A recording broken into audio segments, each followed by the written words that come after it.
ओडिशा के खनन विभाग में एक अधिकारी के खिलाफ भ्रष्टाचार के गंभीर आरोपों के तहत सतर्कता विभाग यानी विजिलेंस डिपार्टमेंट ने एक भयंकर कार्रवाई की है। जानकारी के अनुसार खनन उपनिदेशक देवव्रत मोहंती के भुवनेश्वर स्थित फ्लैट से मंगलवार रात एक ट्रॉली बैग में रखे गए नोटों के बंडल समेत करीब 4.27 करोड़ रुपए की नकदी बरामद की गई है। अधिकारियों ने इसे राज्य में अब तक की सबसे बड़ी नकद जब्ती बताया है। सतर्कता निदेशक यशवंत जेठवा ने कहा कि ये कार्रवाई भ्रष्टाचार रोधी एजेंसी की ओर से राज्य में अब तक की सबसे बड़ी और गंभीर कार्रवाई मानी जा रही है।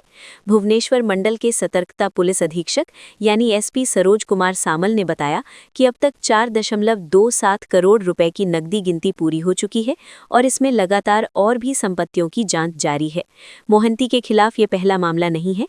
अधिकारियों के अनुसार उनके खिलाफ 2009 में भी भ्रष्टाचार का मामला दर्ज किया गया था और इस समय मामला मयूरभंज जिले की एक अदालत में लंबित है।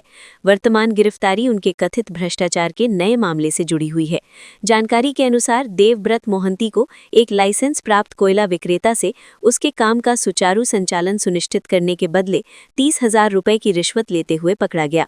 गिरफ्तारी के तुरंत बाद सतर्कता विभाग ने उनके भुवनेश्वर स्थित फ्लैट, भद्रक जिले में स्थित पैतृक घर और कटक स्थित कार्यालय में एक साथ छापेमारी की। मोहंती के कटक कार्यालय में दराज से 1.20 लाख रुपए नकद बरामद हुए।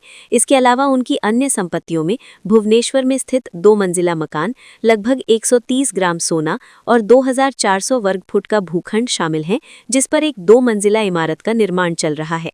अधिकारियों ने बताया कि मोहंती के नाम पर 10 बैंक खाते और लॉकर हैं, जिनकी भी जांच जारी है। भ्रष्टाचार के इस मामले में प्रदेश कांग्रेस के अध्यक्ष भक्त चरण दास ने भारतीय जनता पार्टी सरकार पर तीखे आरोप लगाए। उन्होंने कहा कि ये बरामदगी राज्य में तथाकथित डबल इंजन वाली सरकार के संरक्षण में भ्रष्टाचार के व्यापक पैमाने को उजागर करती है। उन्होंने कहा कि भ्रष्टाचार अब सिर्फ किसी अफसर की व्यक्तिगत गलती नहीं रह गया, बल्कि ये सरकारी प्रणाली में जड़ें जमा चुका है।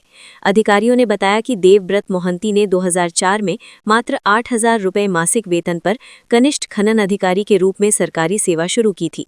इसके बाद उन्होंने क्रमशः बोलांगीर, बारीपदा, ब्रह्मपुर और वर्तमान में कटक में कार्य किया। सतर्कता विभाग के अनुसार मोहंती की गिरफ्तारी और संपत्तियों की जब्ती भ्रष्टाचार निवारण अधिनियम के तहत दर्ज की गई।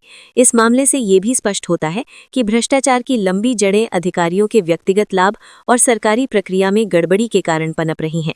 ओडिशा में इससे पहले की सबसे बड़ी नकद जब्ती गंजाम जिले में 7 अप्रैल 2022 को हुई थी, जब लघु सिंचाई प्रभाग में एक सहायक अभियंता के आवास से 3.4 करोड़ रुपए बरामद किए गए थे।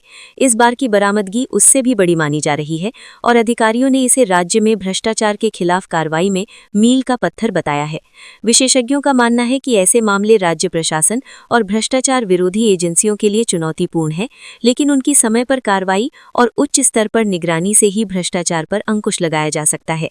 इस मामले की जांच अभी जारी है और आने वाले दिनों में मोहंती के बैंक खातों, लॉकरों और अन्य संपत्तियों की विस्तृत जांच पूरी होने के बाद और खुलासे हो सकते हैं। राज्य के नागरिकों के लिए ये मामला चिंता का विषय बन गया है।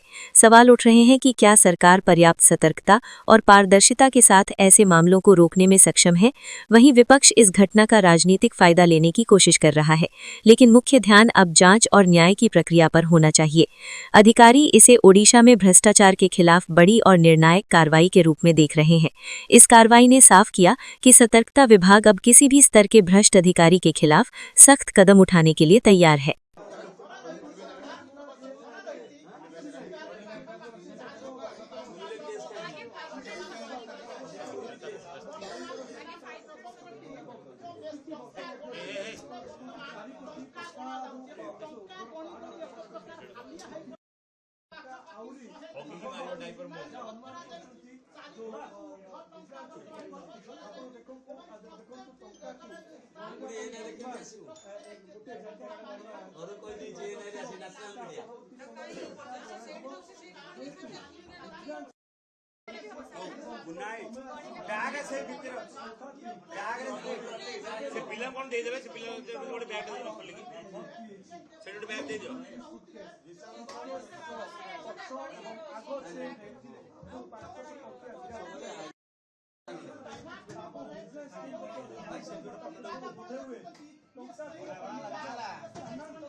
होगा